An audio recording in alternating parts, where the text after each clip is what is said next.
Who's your favorite Star Wars character? Because also there's two answers for this. Who's your favorite and who's the coolest? The coolest. My favorite is probably Ewan McGregor, Obi-Wan. That's a good answer. The more I think about it. I think as a kid, I was not as into Obi-Wan, but no, because you're the looking rage of back Anakin. on it, thinking about it, I think like when I see Ewan McGregor, because he works a lot now. He's had quite a career for himself. The miles ahead. Yeah, miles ahead. But I feel like internally I have this attachment to him because he was Obi-Wan. Sure, yeah. When we were so young. And he obviously was this sort of mentor figure. Yeah, and he's the only one who's in all three, too. Yeah, that's it. Or I guess Natalie Portman is, too. Like Ian McDermott and Sam Jackson. Actually, most of them are. But in the sense of you lose Qui-Gon after 1. Yeah. And then Anakin's a different actor in 2 and 3. And he is, I mean, he's genuinely just so good in those movies. Who's your favorite Star Wars character? C-3PO. 3PO? It's like 3PO and Lando. And maybe Chewie too. I would say like those three are kind of the ones up top. I will say on the movie we watched for this week, I did fall back in love with Chewbacca. Right? Solo. Coming up next. A Star Wars story.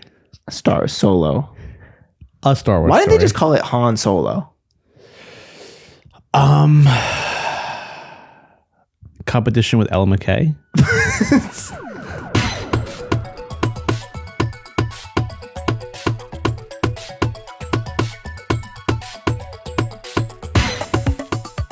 In a galaxy far, far away. Star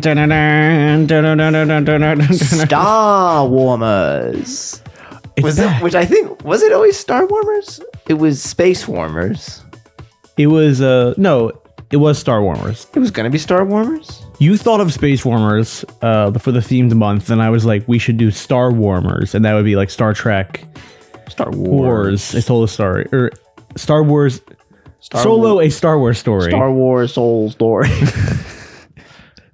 But it's like Colossal. Like Colossal. A soul story. And then you were like, how about we just do space because it's more broad, and then we folded in the idea of Star Trek Beyond into that. Yeah.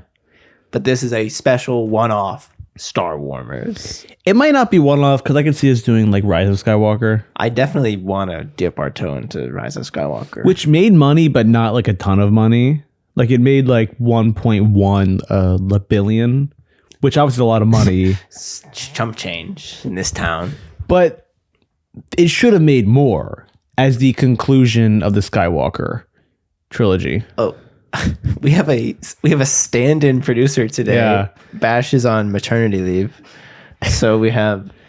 He's a lobster, so lobsters give birth. Yeah, lobster men give birth. Yeah, just like the mighty seahorse. Like that great Eric Carle book. Remember that book as kids? No.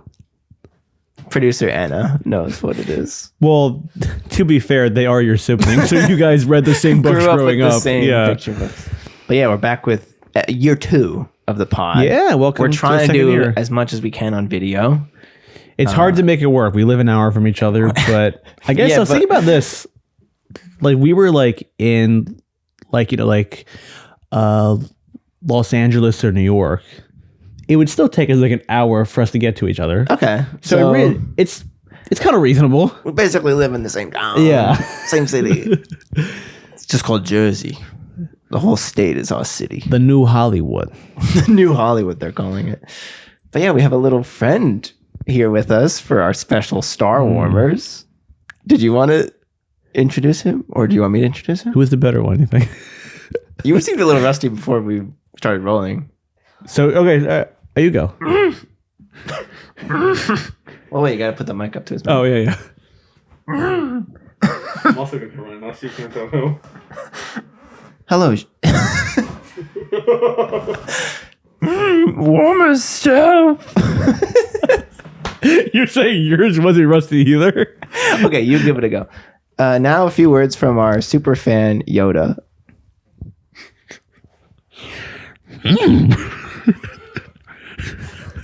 Warm the shelf, I must.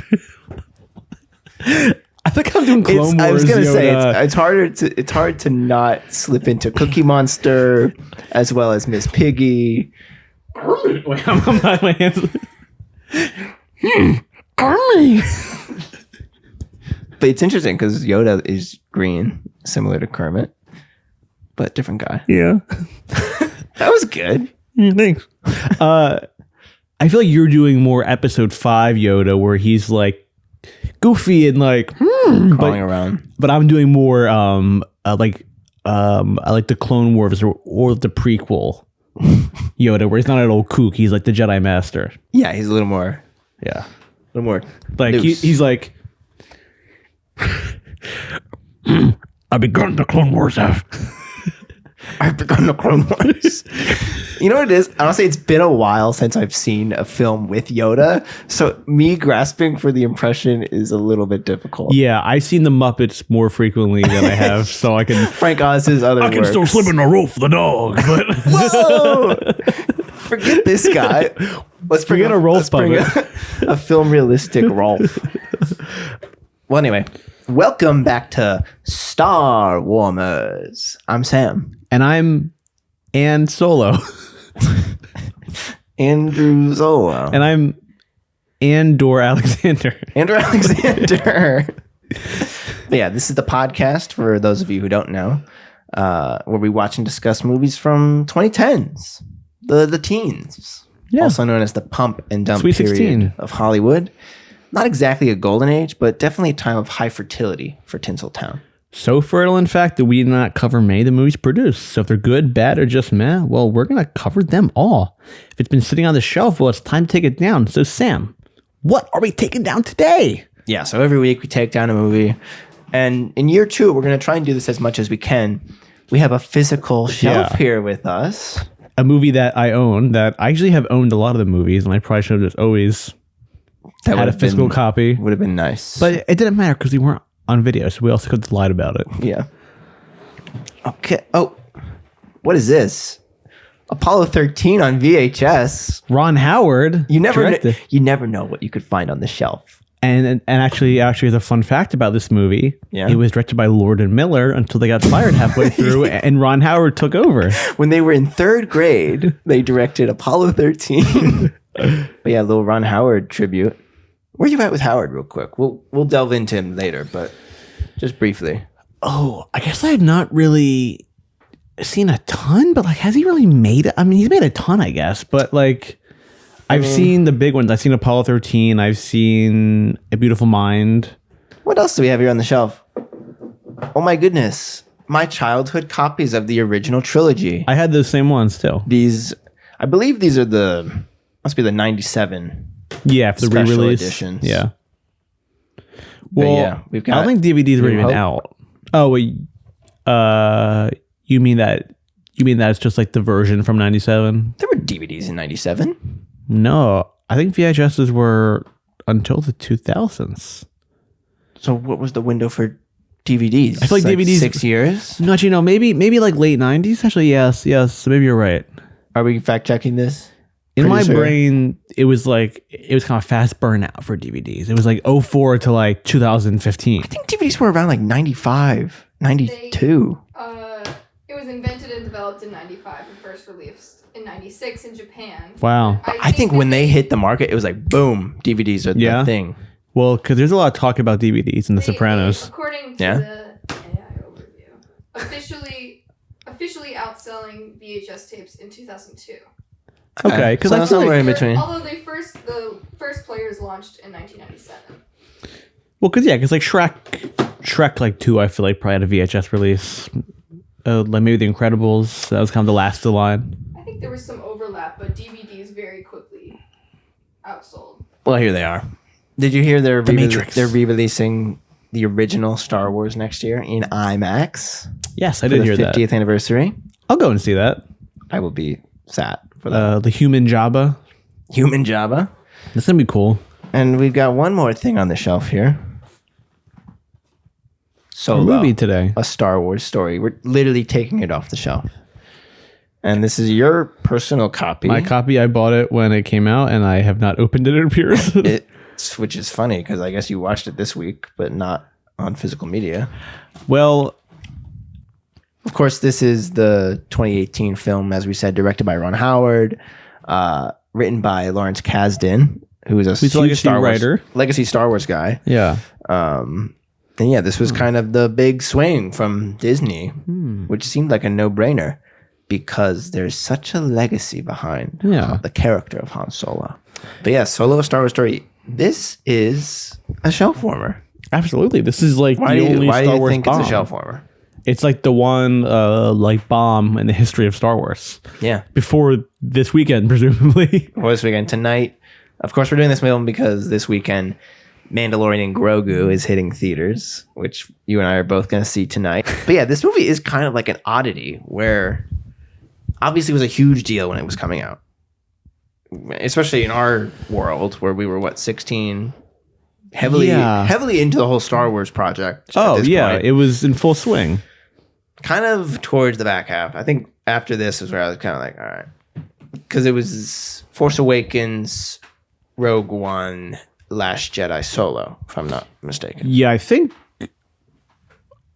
episode 9 is what really ended it for me because I like this movie. So I was not as harsh on it when it came out. And episode 9 really is a pile of dog shit that I was like, whoof. Yeah. Like it literally it put a sinking feeling in my stomach. Like I literally remember walking out feeling physically ill. I was like, that's it? I remember feeling embarrassed. And I don't even know who for or what. I was just like, I feel embarrassed that this exists. And Palpatine is on a little arcade game crane. I like the crane. You like the crane? I think it's funny that this old guy in a cloak is flying around on a crane. That's one of the only memories I have of the movie. Just because of how absurd it looked. I remember Rey hearing the voices of the Jedi. Chills. Because I also remember there are characters who I didn't know. Like I feel like it was like a Clone Wars female Jedi. And I'm like, that's okay. Like that's Sure, why not? And Ahsoka's in it, I think. Whoa. Normally we do bits where we look at our screens and go, whoa, and act surprised, but I'm genuinely surprised. Do you know how much this movie grossed worldwide? 500 million? 393 million. Wow. Worldwide. That's really bad. What the fuck? So yeah, this is a shelf warmer because I didn't think a bomb the first that Star bad. Wars film to be a box office bomb. That is a bomb. And this, which of course is ironic because Star Wars and Jaws created blockbusters, and you'd think any Star Wars movie that ever comes out is a sure thing. Well, it was. You'd think a movie about Han Solo would be a sure thing. Well, it was just the abundance of Star Wars movies. Yeah. It was too much too quick. But there's 5 in 4 years. I guess it was a lot. But one of the things I had here was where are the other movies? After this clusterfuck of Rise of Skywalker and because they all these pivoted to goddamn streaming. TV shows, where is Solo 2 or Lando? Where's the Lando movie? Where? I think they why had to aren't they stop. cranking these out? I think they had to stop because they knew that it was gonna. Because they knew that was gonna go down quick.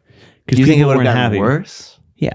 Even if the films were better, the public would have been like, nah. I think it was too much. I mean, this also is right when the MCU fatigue started to hit too. So I think it was the right decision for them to hit the brakes. And right before COVID. Yeah, and this also was the first season of Mando, and people were really into that. So I think there was a general feeling of true, we can Mando live on TV for a little happening. bit. Yeah, and Mando season 1 and 2 were certainly successful. Yeah, and even us, we were like, oh, Mando. Yeah, and we both weren't tapped into 3. No, and then I vaguely remember when we were first living together. Correct me if I'm wrong. I remember you lying in bed. Maybe you were at your desktop watching Book of Boba Fett. That is true. And I remember thinking, Well, nobody's perfect. Is that? But that would have been. I thought I was reading. That would have been kind of the tail end. Yeah. I thought I was reading. Oh yeah.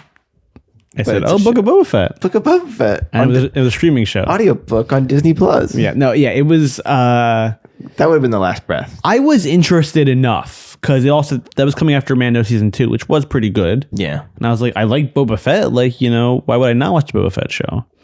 But And then the answer was very clear why I would not watch a Boba Fett show. I didn't again, even know that existed. Yeah. And you didn't know it existed? I didn't know it existed. I haven't seen Rise of Skywalker. You've seen Ahsoka though. No. There's a 4-year period in between seasons of Ahsoka. What's going on there? Well, for future seasons to come. No, but I mean, like 4 years in between an 8-episode show is insane Wait, in real life or in the story? in real life. Oh. Yeah. I thought you were saying like there's a 4-year time jump. No. I I'm was saying, like, why do you fucking care Yeah. about the time jumps in Ahsoka? I'm saying season 1 came out in Second, how do you know it? 2023, and next season's not coming out until 2027. Do people like it? I think so. Okay. I think people think it's fine. Who knows? But yeah, Ron Howard had some words to say in June, which I guess was like about a month after the film. And he blamed online trolls. I do think that is true to an extent. But do you think that's a valid thing for a filmmaker to say? The internet trolls I think is why people- my film failed. I think people were so critical of The Last Jedi and so hateful about it. And I think Last Jedi kind of fucked this movie over, yeah. weirdly. I agree. And I also think Even though it's- Last Jedi has been reclaimed as the great work of cinema well, I always thought it was of the good. 21st century. I always thought it was great. This guy. Seriously. Andrew Alexander. Endor Alexander. Endor Alexander. Do I have a cool Wait, no, that's Jawa. Sam Witwer. Sam Can you do the Maul voice? Kira? We are going to be working a lot closer now. Look at my lightsaber. I hate that he does that. It's so stupid. This movie has a cameo from Darth Maul in it also, Which I completely forgot about. which like also you probably couldn't have, like, if you were like, name like 10 Star Wars characters who would be in this movie, I'd probably be like Lobot, like Vader, Yeah. like Mon Mothma. I would not have gotten the Maul. Darth Maul. Okay. It's one of those things where it's like everything you'd expect to be in a prequel film about this iconic character. Yeah.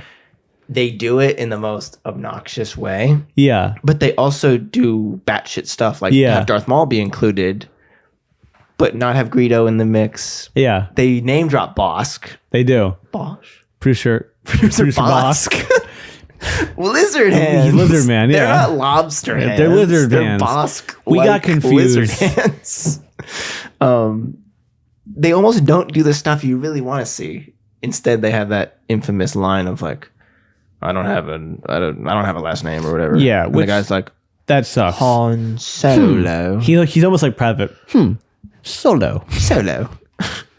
Which people always clowned on. Which it's just so absurd. I honestly don't have an opinion about it. Where it's like, Yeah. okay, Han Solo. I like the snooty like Imperials more than the First Order. The First Order is all like Nazis, In the new movies, they're very the like Empire- Nazi coded. Well, when they made the first Star Wars film, Lucas was getting all these sort of classically trained British actors to play the Empire. But I prefer like, These Shakespearean actors. oh, he sent the planes down to Hoth, Yeah. Lord Vader. What I like that shrill What are they British doing voice. in the New Order? Is it like Rise of Skywalker? I feel like there's that one shot of Hux We're in episode screaming. 7's like, we will bring power to the Empire. First Order. He's like that. I'm like, Jesus Christ, man. Yeah, he's going for it. Domo. Domo. Season 2 of The Paper streaming soon. Oscar. But yeah, Ron Howard was blaming the internet trolls, but He also got dealt a shit hand. yeah, He did a favor. Yeah, he did. So, of course, as you probably know, the Solo film was probably in development probably the second weekend of the original Star Wars back in 77, where it's like, we should do a Han Solo movie.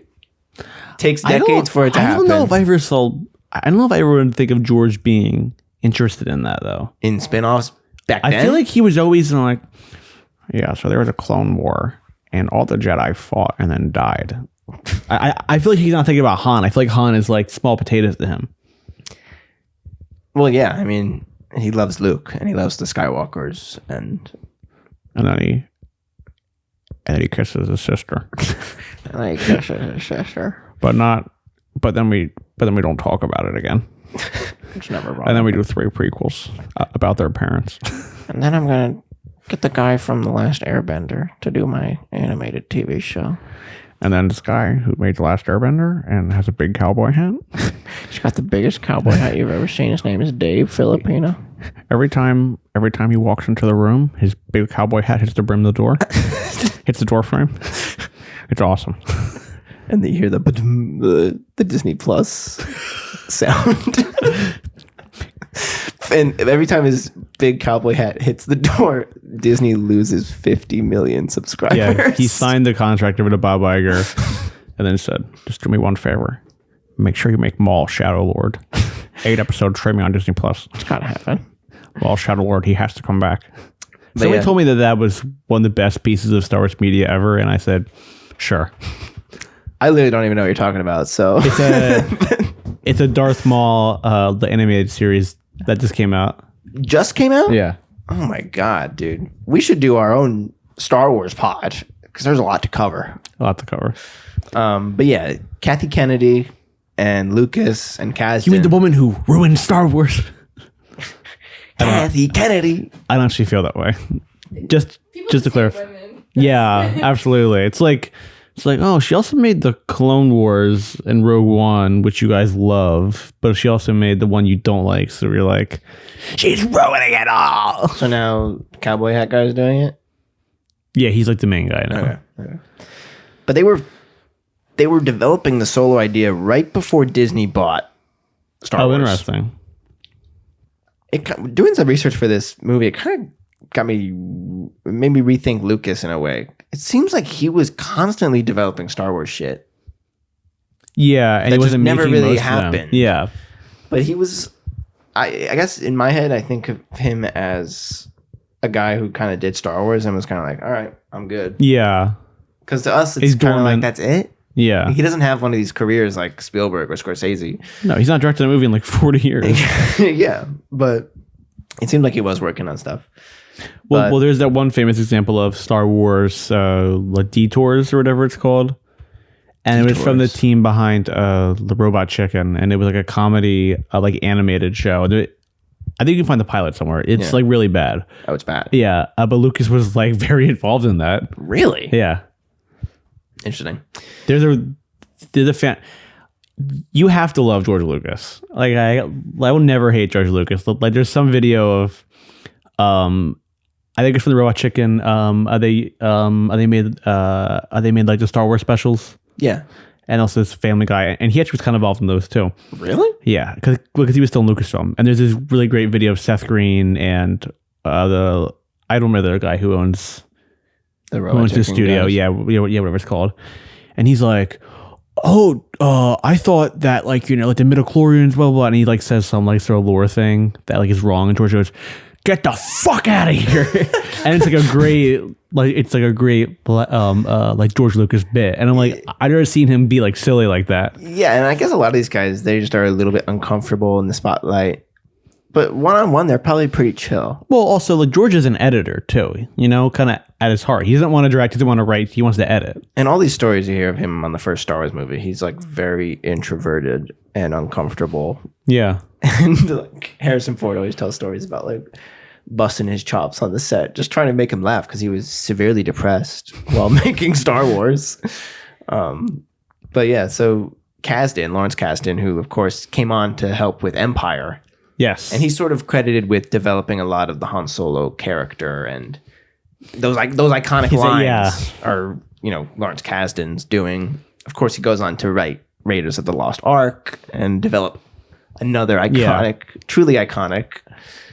I feel like iconic gets thrown around a lot recently. But it's Harrison Ford. But Indiana Jones and Han Solo are truly iconic characters. Yeah, they are like the heroes of the 80s generation. Yeah. Also, I don't know if you noticed, I kind of have a bit of a Han vibe today. I love you. I know. But also how Lawrence got involved in this was that he signed on to episode 7 and he was just going to be a consultant.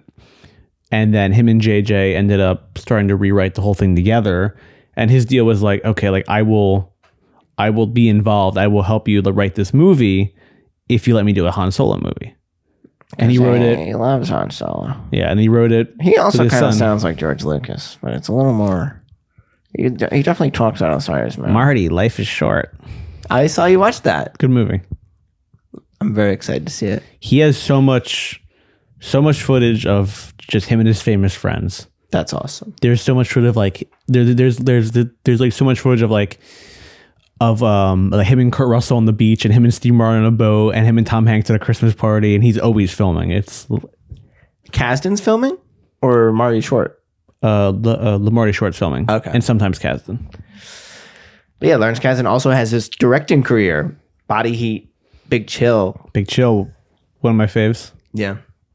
But yeah, his son came on to help him write Solo after he was working on Force Awakens. Is that how it went out? Is that how it worked? Lawrence Kasdan was hired as a script consultant, and then he would go on to co-write it. Force And- Awakens. Yes, and his kind of in was like he was I will do this, but I want to make a Han Solo movie. Then, of course, the story goes, Phil Lord and Chris Miller come on board, Lord and Miller. Now critically acclaimed directors, thanks to Rocky. Project Hail Mary. Rocky. Ugh. Hey, oh, Rocky. Dude, did you know we're getting a Rocky movie soon? Yeah, we are. Not a Rocky movie, but a Rocky movie played about Rocky. making Rocky. There's a local Philly film guy who's playing the Burt Young. Oh, boy. Yeah, I'm excited for that. it'll be fun.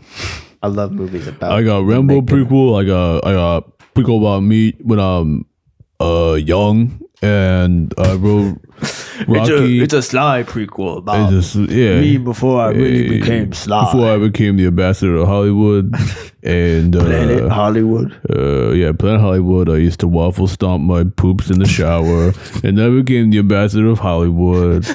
And now I'm the doing Tulsa season King. 10 of Tulsa King, and so it's not so young that I'm a baby, but I'm also old enough that I can write and read. So I'm at least 15, and I wrote Rocky, and then they rewrote it heavily, but I still got all the credit. You think a dumb meathead like me can write a great script like Rocky? I play Rocky. It's very simple. I went to the theater and I saw Project Hail Mary, and everybody was saying Rocky. And I said, yes. Who's that? It's me. I said, I'm right here. For Brian Gosling, talking to me. He doesn't understand the concept of a movie theater still. He's like talking in the screen in the front of the theater. He's like punching it. How does this work?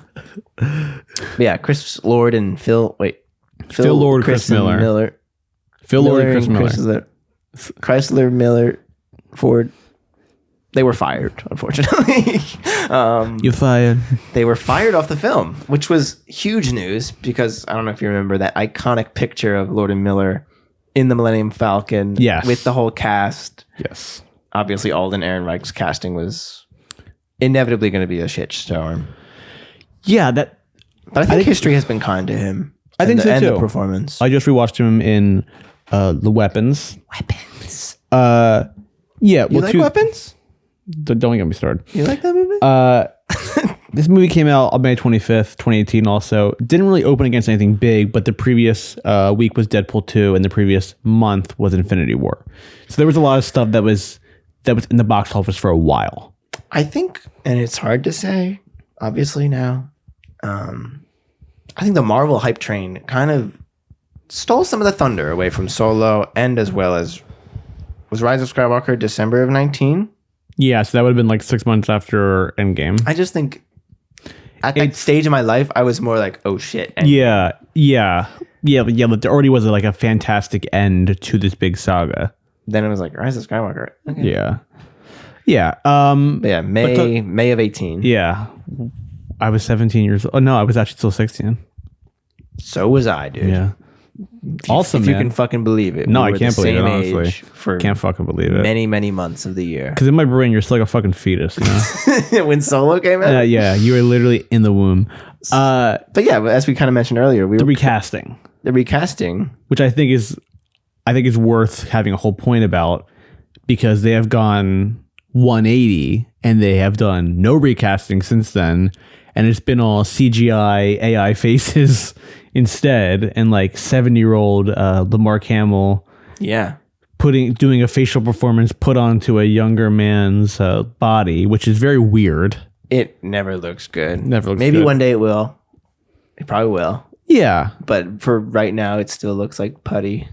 Also, what a lucky outcome for a Sebastian Stan, because he could appear when everybody was like, he looks like Luke. Yes. So lucky that they were like, we're going with the AI face instead of approaching him, because I bet you he would have got stuck with that and would not have been Luke. He would- in the new Batman and did the Apprentice. Different and man. did Apprentice. Yeah. He's like, dude, he's having a very interesting post Marvel career. Yeah, but he'd just be on 8 episodes a season on The Mandalorian and Grogu instead. Is that what it was? Yeah, Hell yeah. that was good. I didn't even prep for that. But where are you at now with Star Wars? I mean, this movie's almost 10 years old. I don't really, I think I said this before, I don't really engage with Star Wars anymore. I watched Andor, and that's pretty much, I guess I watched Obi-Wan, but still, even at that point, that was like 5 years ago now, or 4 years ago. Yeah. And Obi-Wan I didn't think was good. I didn't watch Ahsoka. I didn't watch The Bad Batch. There's a lot. There's a lot now. It's not as much as like the Marvel stuff, but there still is a lot. And I just can't with the shows. but I was like obsessed with Star Wars when I was a kid. Of course. And I like don't think about it anymore. And then I rewatched episode 4 semi recently, and I was like, this is fucking good. Yeah. This is really fucking good. And like the Binary Suns, I was like, oh. It's awesome. And Yeah. the first, I mean, obviously, like you, as a kid, Star Wars was my main squeeze. Like, before the You were on pump, Happy Days too. before the pump and dump period, Yeah. Star Wars was my main squeeze. And You met Ron Howard on Happy Days, right? yeah. But as I've gotten older, what I love about Star Wars, especially that original trilogy, is the idea of it being made by all these sort of weird hippie people in the yes. late 70s. And to me, it really defines the end of the new Hollywood, Yes. where, you know, we always say, like, Lucas, Spielberg, like, they're in the same class with Scorsese and John Milius and Lawrence Kasdan and Paul Schrader. Brian De Palma. Coppola. Yeah. Mix of freaks and dorks. They just happen to make 2 of the most successful movies of all time. Yeah. Which then completely changed Hollywood forever, for good and bad. Yeah. Maybe mostly bad. Yeah. And then it's just this weird thing where, and this is what I like about Solo, is it's directed by Ron Howard, who Who's like was the star of American Graffiti, directed by Lucas. Yeah. 4 years before Star Wars. Now here he is as an old man directing this pretty good space adventure. Yeah. Well, and then he also did Willow too, which also is for Lucasfilm. Yeah, he directs Willow in the 80s as a younger director. And just seeing the whole, like, where we are with our lives, we can see the whole scope of it. Sure. And I think the best way to kind of enjoy Star Wars is to think about it as just Star Wars and watching it with fresh eyes Sure. and just taking it for what it is. And it's almost impossible to do. It's literally almost impossible to it is just too watch much Star of a Wars cultural and think of it as just impact. a movie. But I think that original trilogy is incredible. Yeah. And even, but also I was thinking about this too, in the fact of like, Like the fact that like episode 9 is directed by like J.J. Abrams. JJ. But think about this, like, you know, like George Lucas back in 83 was going to David Lynch as his first choice. And that's always like the fascinating stuff to me of like how soulless and corporate it's got. Like, the obvious choice Eraserhead, same year as Star Wars. Yeah, and it's like, okay, yeah, it's like, like, you know, the obvious choice is get the guy who made Lost and then Star Trek 2009. But like back then, George was like, what if we get the guy who made Eraserhead and the Elephant Man? I really liked Elephant Man. Yeah, and then it's like, he's like, yeah, he should direct the new Star Wars. Like, fuck yeah, sure, yeah. It's just everything has changed since then. Yeah, it's quite depressing. And now this franchise, which started it all from a place of not knowing at all what they had. I mean, how could you? Yeah. There was literally nothing like it before. Yeah. Lucas had 100% of the merchandising rights. Insane. So now we have this. Which what is this? This looks pretty good. It's shot by Ernest Young, right? Bradford Young. Who I believe shot A Most Violent Year. Which so kind of has a similar look. It's a legit movie, but it's just sort of strange to even look at these together on the shelf. New Hope. Thank you.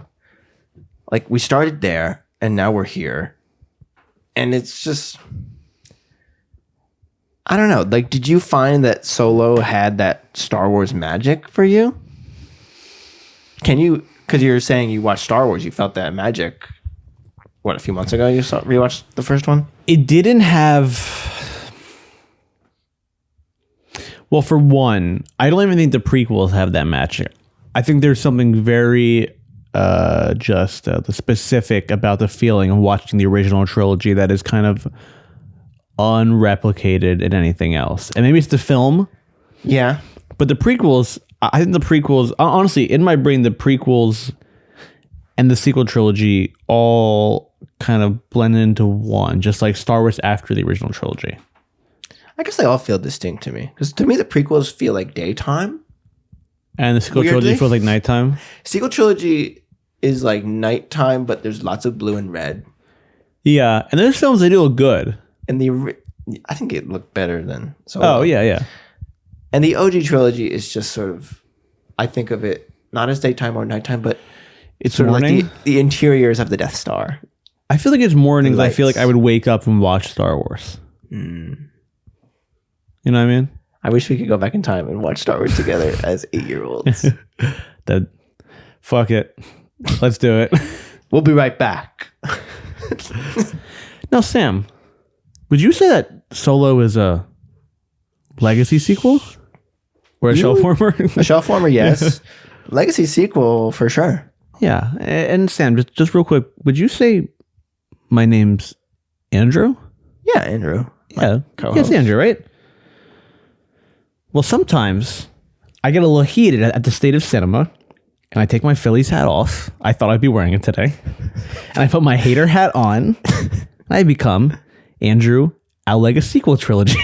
Andrew, a Legacy sequel trilogy? We're back. I did the bit too fast, or I did it once, and then I think 3 weeks later we did it again, and then I was like, I need to get a 20-week break. It's been dormant. It's back. Well, sometimes I get a little heated about the state of cinema.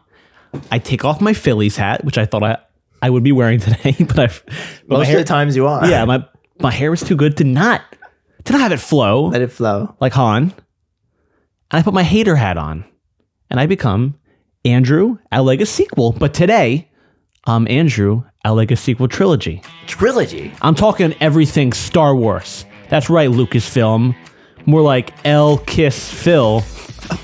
That's what Claire says to Phil on Modern Family when he gets a bad kiss. L Kiss Phil. Probably Modern Family heads out there. Lucasfilm announced that they're developing a Rey movie starring Daisy Ridley. What's it called? There's something about Mary Sue. This project should be a home run. Going, and gone right out of Ridley Field. But wait, these are the same people that made that trash. Andor. You should have called it Andrew. You were halfway there, guys. If they make a sequel trilogy spinoff, they should do one on DJ. Do you remember DJ? DJ Tanner? You got it, dude. No. Benicio del Toro's character from The Last Jedi. Tanner, dude. Benicio del Toro's character from The Last Jedi. Just like Del our Toro's in Last Jedi? Just like our former president, Joseph Robinette Biden, he has a stutter. He had 4 years of dementia allegations when in reality, just a stutter, guys. He also does have dementia, but we need a little bit of credit for the stuttering. It wasn't just all the dementia that was making him be like, soda! He wasn't scatting. James Mangold is directing and writing a Knights of the Old Republic movie. James, man, this one should be gold. Done playing with your Swamp Thing yet? Because I'm a 310 to Yuma about this movie. Dave Filipino, as my phone autocorrected it to. If I wanted to watch a guy in a cowboy hat jerk off, I'd go to Ram Ranch. Come on, bro. Work on Avatar The Last Airbender doesn't give you an excuse to make boring TV for the last 15 years. Not even a joke there. It makes me fucking mad.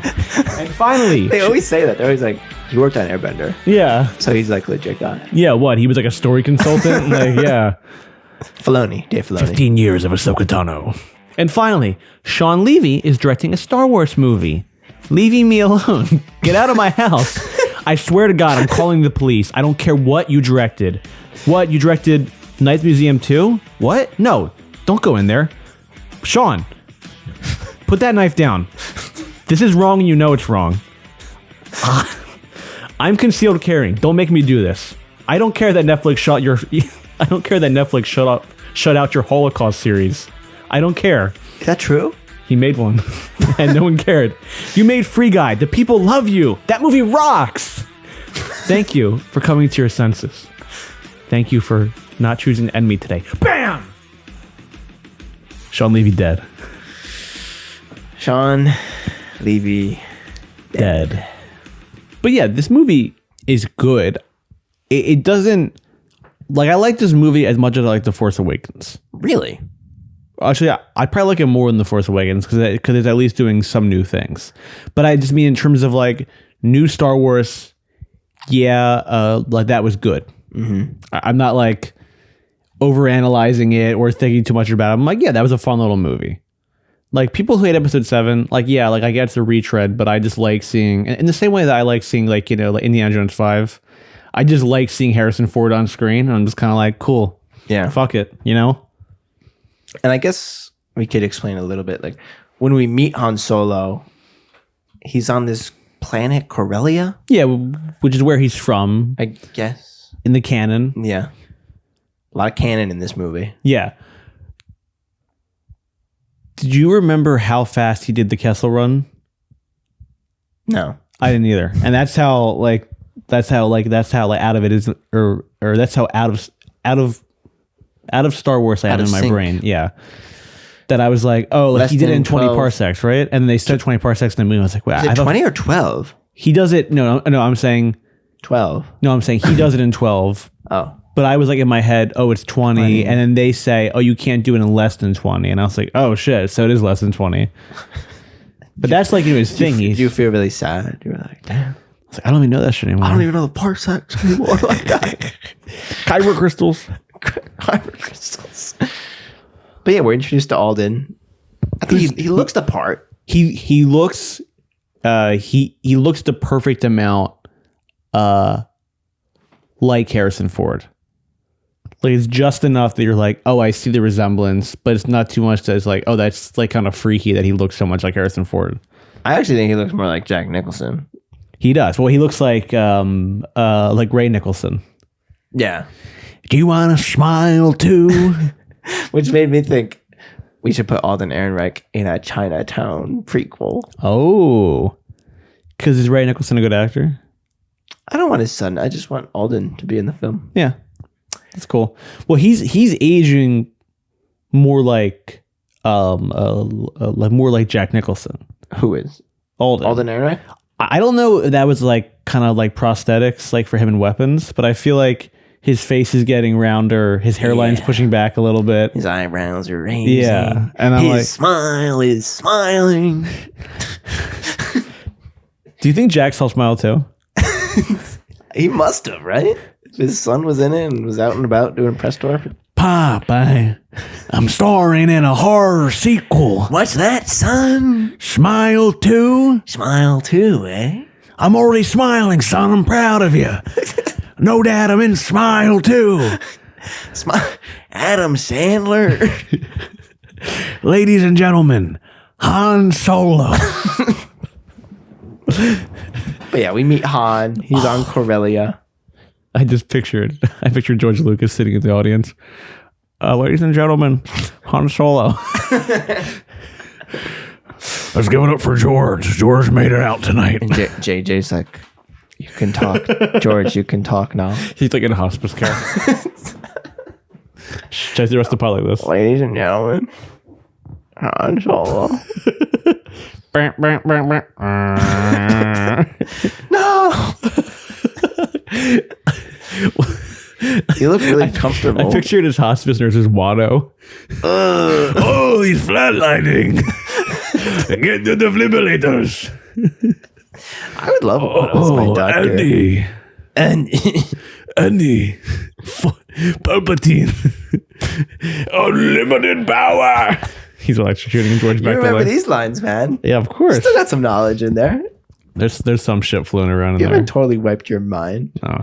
And we're being loose with this because I feel like it's more fun to talk about just like where Star Wars is and the concept of Star Wars than going into like a plot like breakdown of Solo.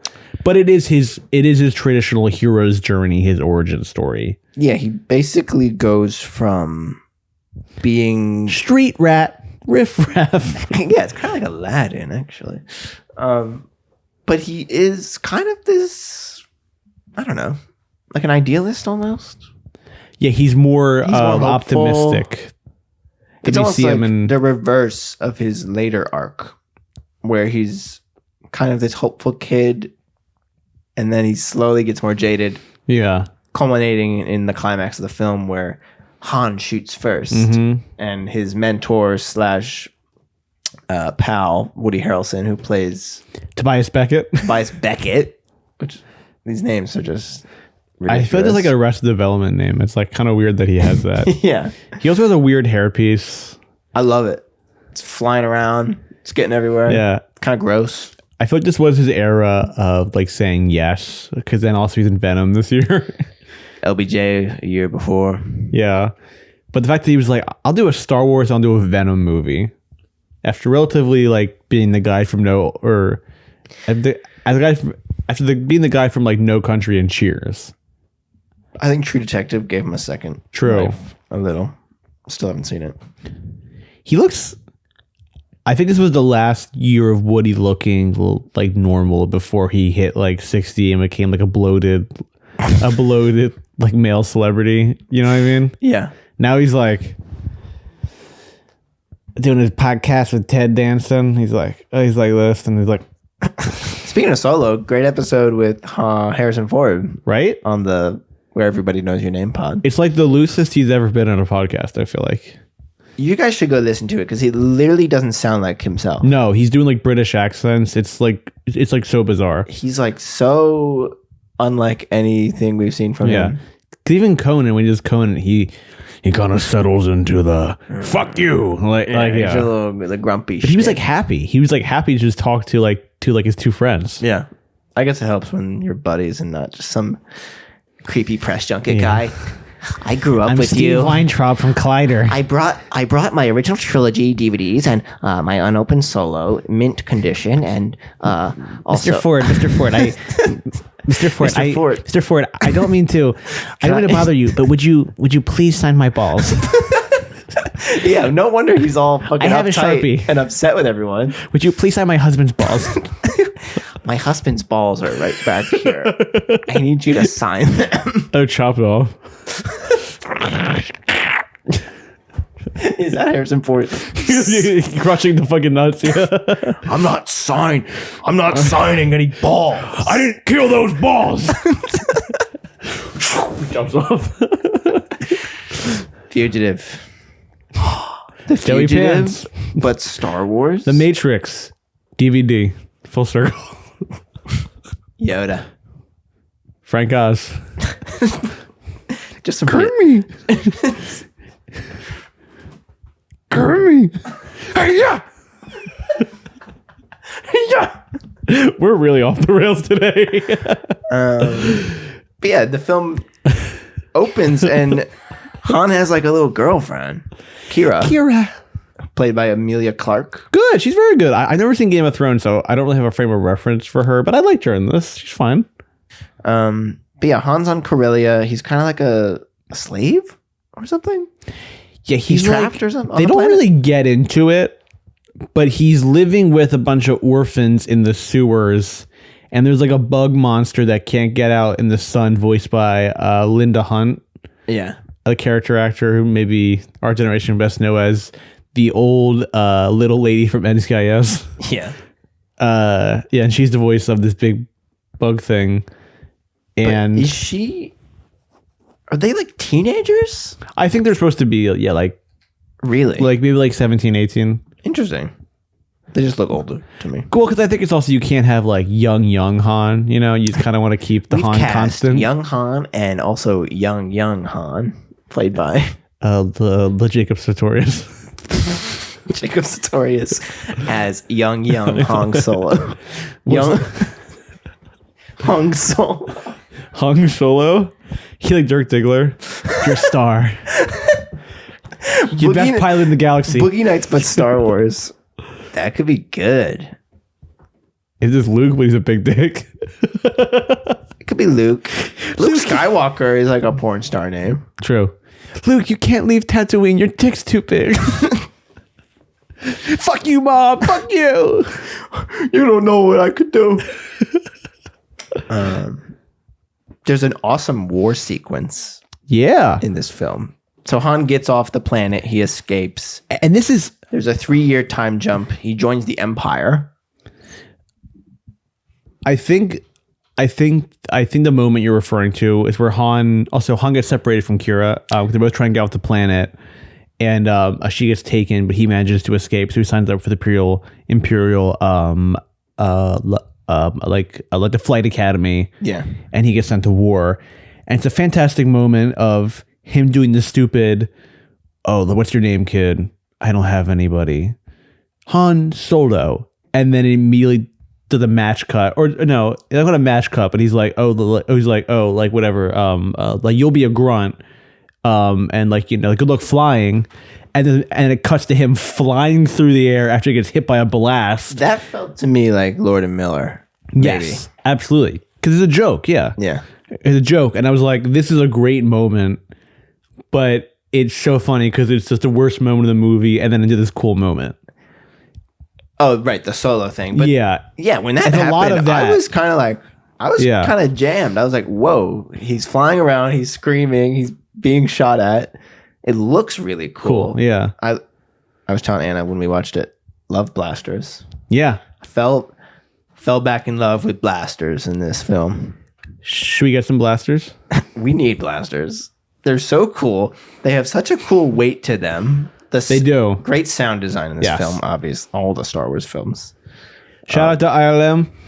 Shout out to ILM. I love Mary. So I love Mary Sue.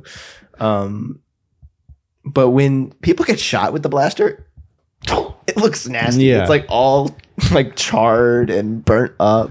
I don't always understand how you like die from the blaster shot. John Favreau, Dies from alien blaster guy, shot. gets shot. Rio Duran, Duran. which in hindsight is just a reference to Duran. Really? Right? I mean, because her Rio. name is Rio, and she's in the Solo story. But also, he gets like shot in the shoulder. But wouldn't the wound like cauterize? Also, if it's in the shoulder, he's not going to die from that.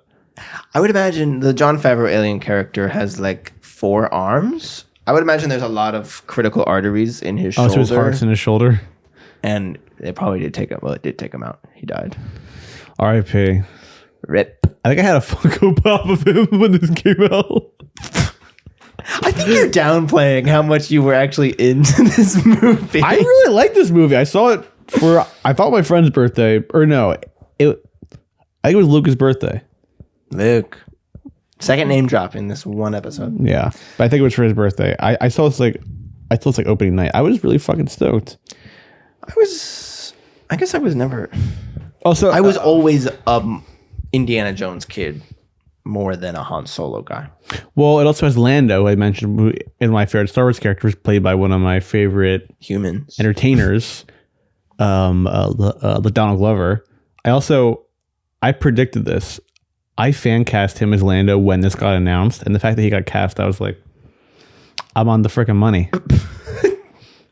I have no way of proving this, but I believe I'm not it. lying about that. I guessed correctly that It's not like a cool thing for me to brag about. Like, you know, I just like, I it's felt the kind of vibe. cool. I felt the vibe. I was like, he could be a good Lando. Yeah, there were all these other people for Solo: Ansel Elgort, Miles Teller. I remember that Jack the Rayner. Anthony Mackie, he auditioned for Lando, For Lando. which I think was the wrong choice. Yeah, Mackey's good, but especially after the show formers we watched with him, I'm kind of like, He's not like smooth in the way that he's not smooth in the way like that Donald Glover is smooth. Glover is great as Lando. Fantastic. He also, well, because he knows it's like, I think what both him and Alden are very, I think the tone that they are on is that it's theater. Mm-hmm. They're both giving very like broad, like theatrical style performances Yeah, in this, and it works because I think you need that for Star Wars. I like this movie on its own terms, being what you're describing. Yeah, Fun performances, some great sequences, and that's kind of it. Yeah, Which is fine. Like I watched it yesterday, or was it 2 days? Yesterday. Yes. It hasn't stuck with me. Is what I'm Sure. trying to say. Like as soon as I finished it, I was like, Solo. Like, Yeah. Wait, like this movie might actually. yeah. Let's bring it back. But it's been like a day, and I'm kind of like, all right.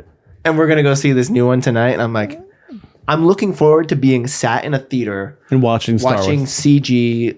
Hopefully, there's some blasters. Hopefully some puppets. How about this? I predict. We'll see if I'm correct. I predict there will be some blasters tonight in the film, and if I'm correct, you'll know.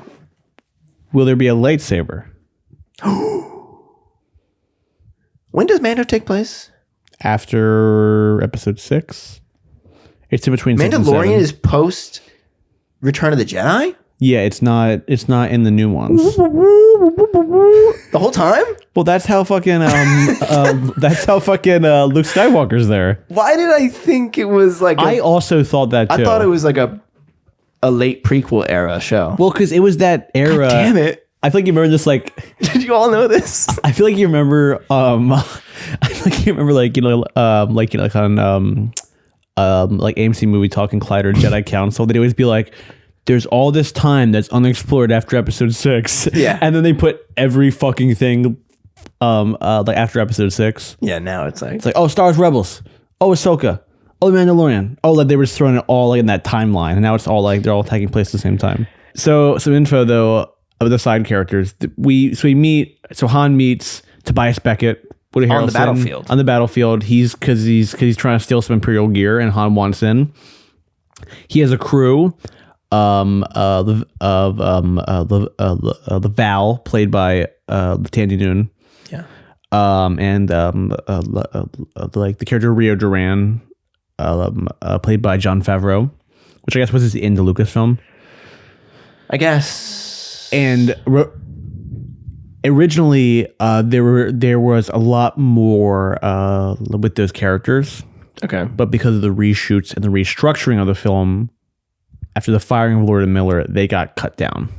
Yeah, and it seems like Ron Howard reshot 70 to 80% of the movie, Yeah. which is kind of crazy. And it wasn't the whole movie that was shot, but Kathy Kennedy and especially Kasdan. Kasdan kind of seems like the bad guy here. Also, we don't know exactly what they were filming or how it was coming out. No, and supposedly it was a lot of improv because they are more From that the world. comic directors, and they did not like. And the Captain was improv- like, I want you to read my words the way I've written them. "Yeah, You little twerps. The Lego movie sucked. Maybe honestly, like they were like bullying him because there's 2 against 1. Kicking him in the balls on set. This is my impression of Larry Casting getting kicked in the balls. My balls. A lot of balls jokes today. I'm sorry. And this also is where Han meets Chewie. Right, after Han gets locked up because he's kind of being an insubordinate. Yeah, and he gets thrown into the pit. Is getting fed to the monster, and there's this fantastic scene where Chewie's hungry. I was that kind of broke my heart because the last time you see him enter the canon, he's with Yoda, and he's like, oh, goodbye, my sweet friend, and then Chewie's like, oh, and Yoda shoots into the sky, and you're like, wow, he's a great future ahead of him. He's next thing he's gonna be a slave. Yeah. It's also it's funny because we haven't fed him in 3 days, and it's like, was Chewbacca eating people on the reg? Because the guards were like, he hasn't eaten in 3 days. Like, this ought to be a good show, as if they had done this before. Was Chewie like ripping faces off and eating people? He was on bath salts. He didn't know what he was doing. This was before Chewie got sober, right around the time of New Hope. Yeah, but he's like in a mud pit and like beating the shit out of Han. He's gonna kill his ass. Yeah, imagine a Han and Chewie and Mos Eisley. Yeah, and then Han's like, which is really funny. Beat from Alden, and then he's like, yeah, I can speak a little Wookiee. Yeah, he speaks a little. Yeah, that's very good. Yeah, and they are great together. It's interesting too because this is the first one where it's like no Peter Mayhew too, I think. Yeah. So it's like it is the younger younger generation. Yeah. It's like Jonas or whatever. He was on the walking stuff in episode 7. Right. Which almost patronizing, you know. Yeah. Like, oh, you can beat Chewbacca when he sits down, Peter Mayhew. Sorry, Peter Mayhew. But then there's this great train robbery sequence, which always goes back to Star Wars being a space western. Yes. Which I always love. I love the idea of it. I don't actually know if this movie fully succeeds as being a space western. No, but it's the closest they've been in a while. More. Yeah. Certainly. But there's this cool train that's like going sideways in this snowy mountain landscape, which I feel like we don't usually see in the Star Wars universe. No, there's also like all like new planets in this, which is interesting because you go back to like episode 9, it's like, oh, we're going back to Mustafar, we're going back to Ewok planet, the Endor, and this is like all new planets. Yeah, which is a cool thing because the galaxy is so big and bright. So big, yeah. We don't keep going back to fucking Tatooine. Yeah, but then shit hits the fan. They lose their whole crew. Yeah. Kind of like Mission Impossible, the first one. Yeah, honestly. Imagine Amelia was in this. He could fight a little weird 6-armed guy. Yeah. And this is also the introduction of Enfys Nest, who's like the villain of the movie. Played by Paul Bettany? Or no, Enfys Nest is the Rebels. Oh, sorry. Enfys Nest is like a rebel group that is constantly like stealing shit. Yeah, they're like pirates. Pirates. Space pirates. Yeah. So here's actually a fun fact about Paul Bettany, who actually is kind of the actual like villain of the film. He's playing the character of the Dryden Voss. Yes. Who originally, do you know who played him? Who originally? And then they had to fire him because the reshoots. Yeah, the reshoots. And he couldn't come back and do it because he was filming the Red Sea the diving resort with him and Chris Evans. What is that? The Red Sea diving resort. That's a Netflix movie, I want to say. Okay, so it's Chris Evans and Michael Kenneth Williams. Oh, he was Dryden Voss, and he was a Catman. MK Dub. He was in full prosthetics. In this movie you're describing, or in Solo? He was in Solo. Oh, yeah. See, that would have been better. So much better. Yeah. And I like Paul Bettany in this. He's fine. I think he's pretty good as the villain. I like feel him like, more as a villain than Vision. What is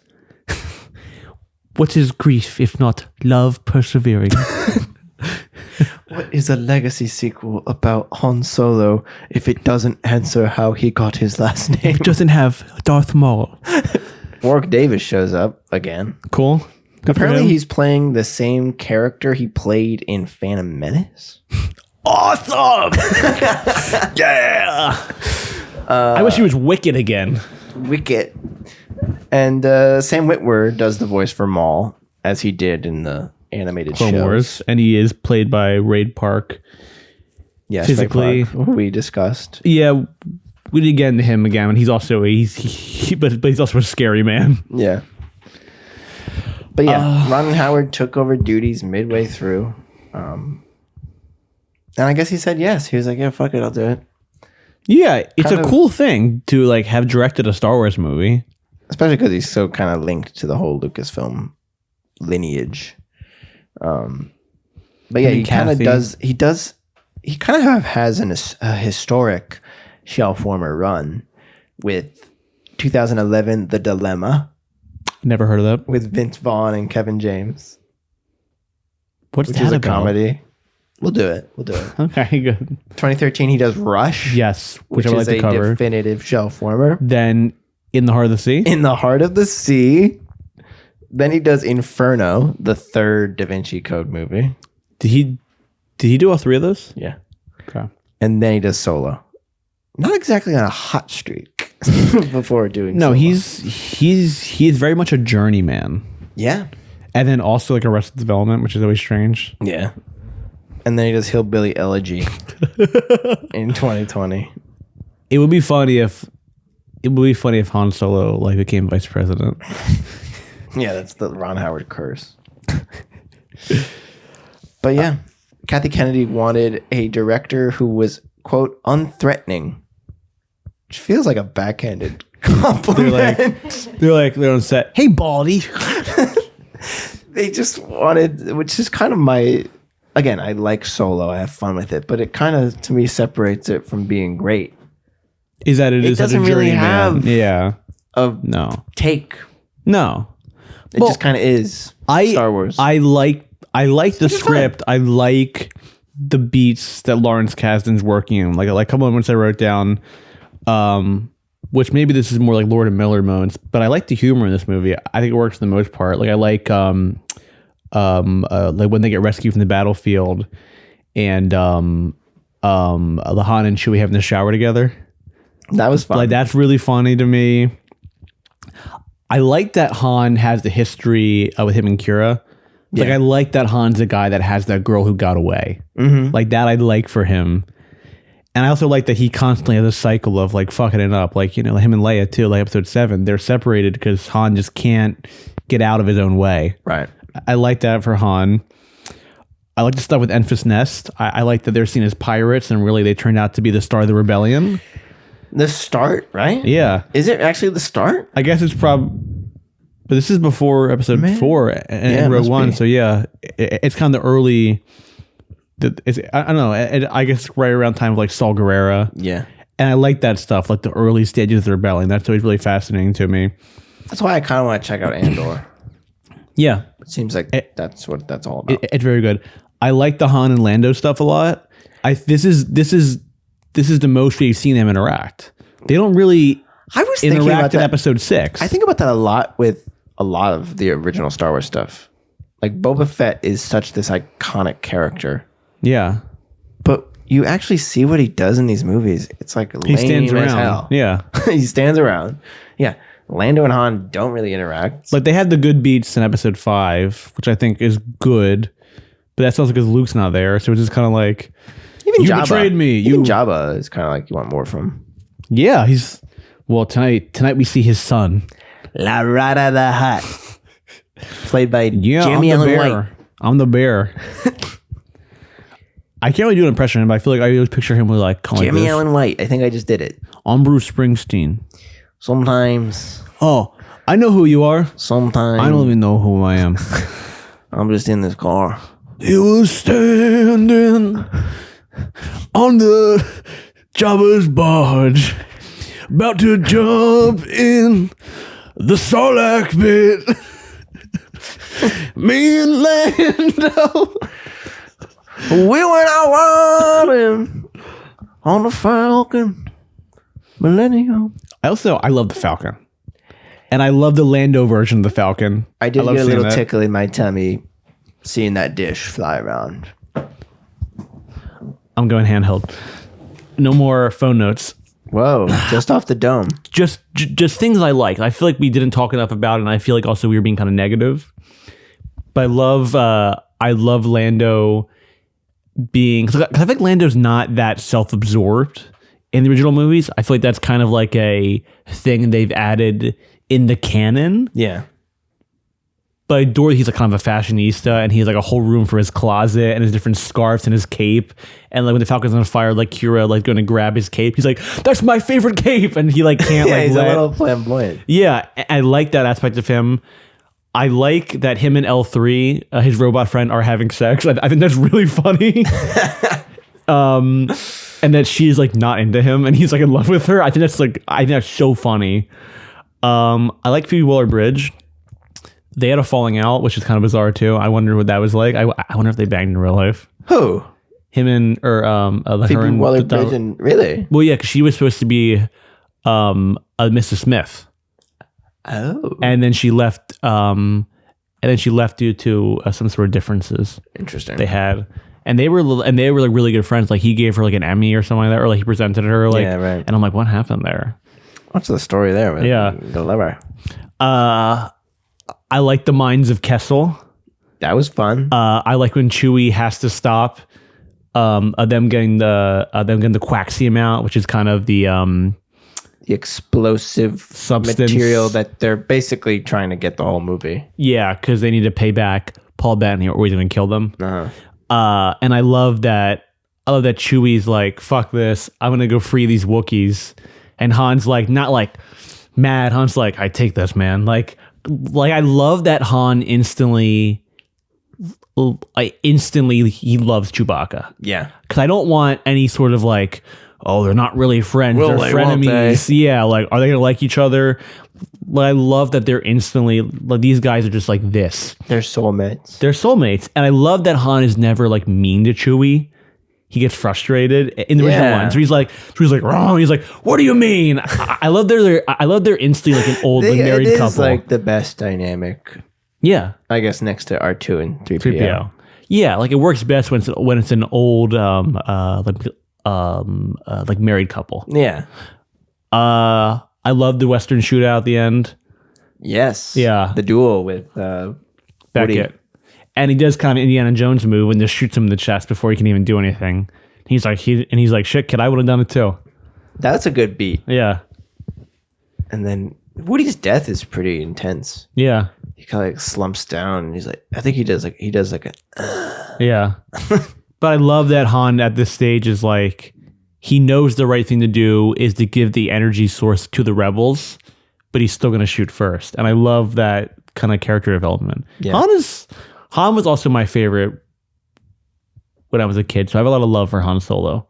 I think that he does him justice. And I would take this any day of the week over AI Harrison Ford on a younger man's body. Totally. And I think, as we mentioned, like, I think this movie is, as we are taking it off the shelf, as we are looking back on it, almost 10 years later, it is worth watching. And it is good. Yeah, and Alden's great. Yeah, also, this is kind of interesting, too. I listened to a podcast about the production of this movie. The aesthetic and look they were going for, at least originally, through Lord and Miller. Do you have any guesses? It might be on my slate. McCabe and Mrs. Miller? Yes. Yeah, that's so like all of Yes. so all the big coats. Han literally like wears the fur coat like the Warren Beatty is wearing throughout like the whole movie. Yeah. And I love that was the inspiration. They weren't like, oh, we're going to do like 22 Jump Street but in space. They were like, no, we're doing like our version of McCabe and Mrs. Miller. Altman. Yeah. Yeah. Altman Star Wars movie. And I think also like something like Rocket Man, where it was cut to pieces by the studio. I think there's a better film in here. I like the film enough Yeah. that we got, but I would love to see the Lord Miller version that's more snowy and more slow and funny and probably kind of dark. It seems and like it has they were more Tandy doing. Newton It seems in like it. they were doing like a straight up comedy. Yeah, sure. which again would have been interesting to see. Yeah, but 'Cause fuck that has it. Michael K. Williams, has Tandy Newton in it. This Like, is what I'm saying. Like, why aren't there? We don't need to be so precious with it, which I guess they're not really doing. 'Cause No. there's 600 shows, but I would want to see a weird Han Solo movie. I would want to see the Bounty Hunter movie, which people have been talking about for years. This old Jedi movie, where is it? Like, I feel like there's all these movies that are coming, and it's like, give them to us now. I also just think it's like Episode 7 is like the safest movie of all time. Yeah, And that did so well. So then they're like, we can't make a weird movie now. Like, what? Like, who are we kidding? You know? yeah. So it's like a fear. But I think there's an appetite now for the weird stuff. And now there is, Yeah. but like you're saying, Last Jedi, which was incredibly divisive, which was kind of like a weird movie in some regard. It's also strange as how like just like disconnected like it all is. Like the fact that they start. I think Episode 8 finishes arcs in 7, and then Episode 9 goes, what if we didn't do that? Yeah, it's like awkwardly reworking stuff. And Yeah. retconning things. Yeah, it's like, oh, like, you know, like Kylo Ren in the last movie becomes the supreme leader. He's the villain of the trilogy. His mask is broken. And then Episode 9, he immediately like puts the mask back on and is like, okay, well, actually the villain actually is Palpatine. Yeah, It's like, isn't that more interesting that it's Kylo Ren and then he still has to become good by the end? yeah. Like, that's the more interesting thing versus like, it was just Palpatine. It's Palpatine on a Palpatine. crane, Yeah. on a little arm, being carried around. Yeah. But yeah, Yeah, Solo. Slate. I do have a little slate here for you guys. Sally Slate. Where can I find other movies like that? Star Wars slate. So you already mentioned it, but McCabe and Mrs. Miller, kind of the anti-Western, That's such a fucking good movie. incredible movie. Leonard Cohen soundtrack. And there is some DNA in this movie. Yeah. The look, the sort of... I think The commuted put palette. Like, they put like Vaseline on the lenses. Yeah. in McCabe and Mrs. Miller. They didn't go Do you that watch far that? with Solo. You watched that at the VFS screening? Yes. Yeah. In the It was a good theater. screening. Very good screening. Second up here, American Graffiti. I've never seen it, actually. Really? Summer night screening? Totally. Really what you should do. Here's your real prescription. American Graffiti, Fast Times, Dazed and Confused. That's the perfect Have I t- teenage trilogy. And my last pick here is Willow. I've also never seen Willow. Never seen it, but I think it'd be interesting to check out. A younger Ron Howard Val. playing in similar fields with the sci-fi fantasy stuff. Where it's like, oh, there is bloodshed. That's what I like about Star Wars. Sorry. Star Wars understands that in order to fight off fascism, you have to get your hands like dirty. Yeah. Which is like what George Lucas was like inspired by, like, you know, like the Battle of Algiers. Yeah. And those movies, like he knows that like in the Star Wars as just a text is about bloodshed and fighting fascism. So it is for children, sure. But it's really funny that now like dudes in their 40s are like, Star Wars is too political, and I want to see Luke Skywalker do a flip, and I want to see him kill 700 men, and I want him to be the coolest guy ever. And When it's like, it's ingrained in the Yeah. conception. and that's why I fucking love Andor, and I love the prequels for that too, because it's about politics too. Politics. And kids are interested in politics. Because when we were kids, we ate that shit up. Yeah. I was like, cool, like a Jedi councilman about the state of the whole fucking universe. Awesome. Yeah. Oh my God. Like Padme's going to the Senate right now. Yeah. Yeah. Like this, it's political in every inch of its DNA. And we hope it continues to do so. And we are... How are you feeling about this movie tonight? If the Mandalorian doesn't say the word fascism, I'm fucking shooting up the theater. I'm not gonna with my blaster. Set to stun. That's Star Wars, right? Yeah. So Sam, Andrew. hypothetical for you. Let's say you're Han Solo. You're in the sewers of Corellia. Yeah. And somebody says, I got this raw coaxium. do you say, nah, I'm fine. I'm gonna chill in the sewer tonight with her bug lady mother. Or do you take the Quaxium, escape off the planet, hop in the Falcon, and watch Solo while you jump into hyperspace? Whoa. Also, hyperspace, cool. And that whole sequence with them trying the Dogs the Empire Very good. inside the storm. TIE fighters. Really cool. Really cool. I like lightning in Star Wars. Yeah. Big time. Yeah. So, Sam. Yeah. What are you doing? Are you taking Solo off the shelf? I'm taking it off the shelf because, as I said, it's fun. Sorry. It's good. It's really not that bad. So treat yourself and check out Solo. Revisit it. You know what? It's not that bad. And everyone was mean. Everyone was mean. And awful. God bless Ron Howard. God bless Opie. Opie, thank you. We love you, Opie. Thank you for watching, listening, and subscribing. And please, shelfwarmers.podcast on Instagram. Like, review, rate. We appreciate it. And we'll see you next week with a very special reprise of Flashback February. Yes. We will be covering the 10th anniversary, I think to the day, of Richard Linklater's spiritual sequel to Dazed and Confused. Everybody wants some. 2016. You were taking so long to just say the title, Everybody Wants Some, that I was trying to say it like the same time as you. Everybody wants some next week. Glenn Powell. And take it away, Fonz. Hey. I gotta do my homework. Wait, his name's Richie Cunningham also, right? Who? On Happy Days? Yeah. Or is it Opie? I think Wait, it's it was Opie. Who's Richie Cunningham? I want some too. Thank you for listening to Shelf Warmers. If you have suggestions for films to take off the shelf, make sure to follow us at shelfwarmers.podcast or email us at shelfwarmerspod@gmail.com.